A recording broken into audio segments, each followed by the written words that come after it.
Welcome to रोजगार classes. आज हम मॉडर्न इंडिया के इम्पॉर्टेंट फैक्ट्स डिस्कस करेंगे, जिससे बीपीएससी में विगत वर्षों में बहुत सारे क्वेश्चन पूछे गए हैं। उन्हीं क्वेश्चंस का कलेक्शन है और इसके माध्यम से हम आए हुए क्वेश्चन को अच्छे से डिस्कस करेंगे। इसमें मैंने बहुत सारे पॉइंट्स ऐड कर दिए हैं, जिससे कि आपको अगर जो इसके आसपास कोई क्वेश्चन आता है इस टॉपिक से, तो आप क्वेश्चन सही कर पाएंगे। तो पहला क्वेश्चन है कि 1857 में भारत का गवर्नर जनरल कौन था? तो वो था लॉर्ड कैनिंग। और लॉर्ड कैनिंग भारत का अंतिम गवर्नर जनरल भी था, क्योंकि 1858 में ब्रिटिश संसद द्वारा पारित अधिनियम द्वारा इसे भारत का प्रथम वायसराय बनाया गया था। अगला पॉइंट है 1857 में कलकत्ता, मद्रास और बम्बई विश्वविद्यालय की स्थापना की गई थी। कभी कभी ये भी पूछ देता है कि ये कलकत्ता, मद्रास और बम्बई विश्वविद्यालय की स्थापना किसके तर्ज पे की गई थी? तो ये की गई थी लंदन विश्वविद्यालय के तर्ज पे की गई थी। अगला पॉइंट है कैनिंग के कार्यकाल में नील विद्रोह हुआ। कैनिंग के कार्यकाल में नील विद्रोह हुआ, जो कि कहाँ हुआ था? बंगाल में। और इसी के कार्यकाल में, कैनिंग के ही कार्यकाल में विधवा पुनर्विवाह अधिनियम 1856 में स्वतंत्र रूप से लागू हुआ था। नेक्स्ट क्वेश्चन पे चलते हैं। अगला क्वेश्चन है कि चौरी चौरा के घटना के बाद गांधी जी ने असहयोग आंदोलन को अपनी हिमालय जैसी भूल बताई थी। तो पहले हम जान लेते हैं कि असहयोग आंदोलन कब शुरू हुआ था।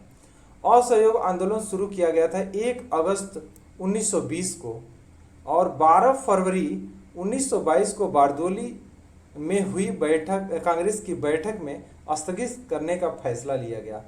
इसका स्थगित करने का फैसला लेने का मुख्य कारण चौरी चौरा घटना था। चौरी चौरा का घटना जो है कि चौरी चौरा का घटना है, वहाँ के आक्रोशित प्रदर्शनकारी और वहाँ की जो लोकल पुलिस थी उनके बीच झड़प हुई और 22 पुलिसकर्मी मारे गए थे। और ये जो घटना है 5 फरवरी 1922 को हुई थी गोरखपुर के चौरी चौरा में, इसलिए इसे चौरी चौरा कांड के नाम से या घटना के नाम से जाना जाता है। और कहीं कहीं ये 4 फरवरी 1922 भी दे रखा है किसी किसी किताब में। आगे देखते हैं। अगला क्वेश्चन है बंग भंग के बाद स्वदेशी आंदोलन शुरू हुआ था। पूछा जाता है कि स्वदेशी आंदोलन कब शुरू हुआ था? तो बंग भंग के बाद। बंग भंग से मतलब है बंगाल विभाजन। 16 अक्टूबर 1905 वो तारीख तय किया गया था लॉर्ड कर्जन द्वारा, जिस दिन बंगाल का विभाजन कर दिया जाएगा। वायसराय लॉर्ड कर्जन ने बंगाल के विभाजन के लिए आदेश दिया। 16 अक्टूबर 1905 का दिन उसको वो किया गया था। इसी के विरोध में बंग भंग आंदोलन चलाया गया था। अब आते हैं स्वदेशी आंदोलन। स्वदेशी आंदोलन का पूछा जाता है कि मुख्य उद्देश्य क्या था? तो स्वदेशी आंदोलन का जो मुख्य उद्देश्य था वो था कि जो देसी वस्तुएं थी उनका उपयोग करना और जो अपनाना, और जो विदेशी वस्तुएं थी उनको त्यागना था। जो स्वदेशी आंदोलन था या स्वदेशी वाली विचारधारा जो थी वो बंग भंग से पहले ही थी, लेकिन वो बंग भंग आंदोलन के बाद स्वदेशी आंदोलन के रूप में निखर के सामने आई। अगला क्वेश्चन है इंडियन नेशनल कांग्रेस की प्रथम महिला भारतीय अध्यक्ष कौन थी? तो वो थी सरोजनी नायडू। इंडियन नेशनल कांग्रेस की प्रथम महिला याद रखें, इंडियन नेशनल कांग्रेस की प्रथम महिला और भारतीय अध्यक्ष कौन थी? तो वो सरोजनी नायडू थी। अगर जो पूछेगा कि इंडियन नेशनल कांग्रेस की प्रथम महिला अध्यक्ष कौन थी, तो वो थी एनी बेसेंट। किस अधिवेशन में थी? देखिए यहाँ से कितने क्वेश्चन बन जाएंगे। तो एक तो ये हो गया कि कौन थी, तो सरोजिनी नायडू। दूसरा पूछता है कि किस अधिवेशन में अध्यक्षता की? तो वो था 1925 का कानपुर अधिवेशन। अगला क्वेश्चन पूछा जाता है कि भारत कोकिला किसे कहा जाता है? सरोजिनी नायडू जी को। केसरे हिंद से पुरस्कृत किया गया था, यानी केसरे हिंद से उनको एक उपाधि दी गई थी केसरे हिंद की। वैसे गांधी जी को केसरे हिंद कहा जाता है, लेकिन केसरे हिंद की एक उपाधि दी गई थी कि सरोजिनी नायडू जी को। उत्तर प्रदेश का प्रथम राज्यपाल जो थी वो सरोजिनी नायडू जी थी।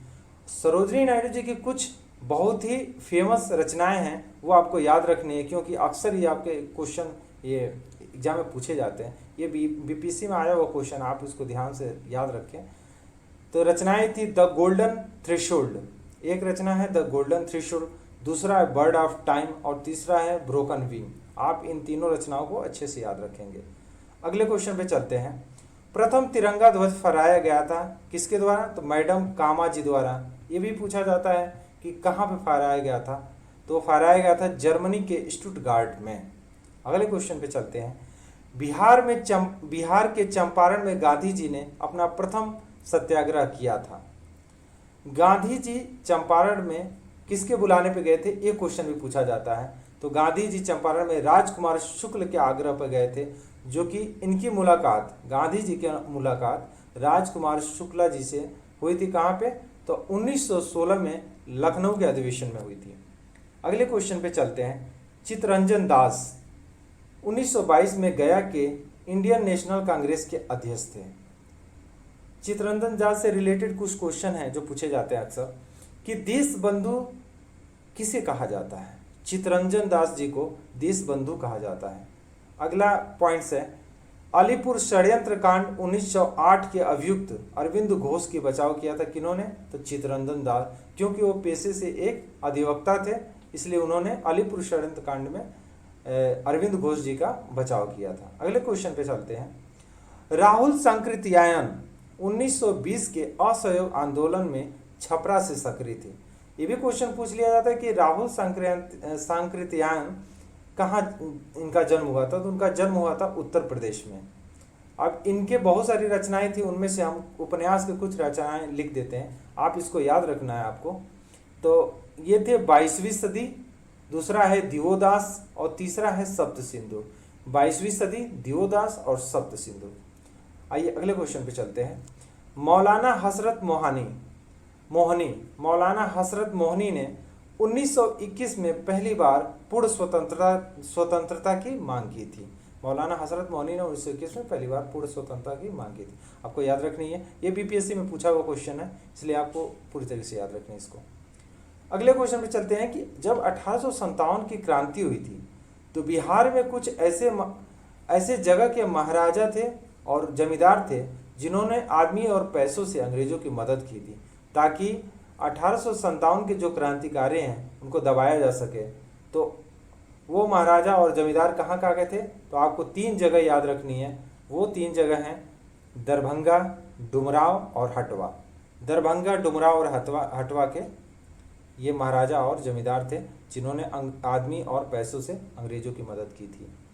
अगले क्वेश्चन पे चलते हैं। स्वामी सहजानंद सरस्वती ने क्या किया था? इनका क्या योगदान था? तो उनका योगदान यह था कि भूमि और जलमार्ग के राष्ट्रीयकरण के साथ साथ इन्होंने अखिल भारतीय संयुक्त किसान सभा का गठन किया 1930 के दशक में। ये क्वेश्चन आपको याद रखना है, ये भी आया हुआ क्वेश्चन है। अगले क्वेश्चन पे चलते हैं। रेगुलेटिंग एक्ट पारित किया गया था, पूछा जाता है कि रेगुलेटिंग एक्ट किस वर्ष में पारित किया गया था? 4 ऑप्शन दे दिए जाएंगे, उसमें से एक ऑप्शन रहेगा आपका 1773 ईस्वी पूर्व। तो आपको याद रखना है 1773 ईस्वी पूर्व। इसमें से कुछ इंपॉर्टेंट फैक्ट्स बनते हैं कि जब रेगुलेटिंग एक्ट पारित किया गया था तो उस समय गवर्नर कौन थे? तो गवर्नर थे वारेन हेस्टिंग। अगला क्वेश्चन ये भी पूछा जाता है कि कलकत्ता सुप्रीम कोर्ट किस रेगुलेटिंग एक्ट के तहत बनाया गया था, स्थापना किया गया था? तो कलकत्ता में जो सुप्रीम कोर्ट था वो रेगुलेटिंग एक्ट 1773 ईस्वी के थ्रू बनाया गया था। ये भी क्वेश्चन आपसे पूछा जाता है कि वहां के प्रथम मुख्य न्यायाधीश कौन थे? कलकत्ता सुप्रीम कोर्ट के प्रथम मुख्य न्यायाधीश जो थे उनका नाम था एलिजा एम्पे। मुंबई तथा मद्रास प्रेसिडेंसी को कलकत्ता के अधीन कर दिया गया रेगुलेटिंग एक्ट 1773 के तहत।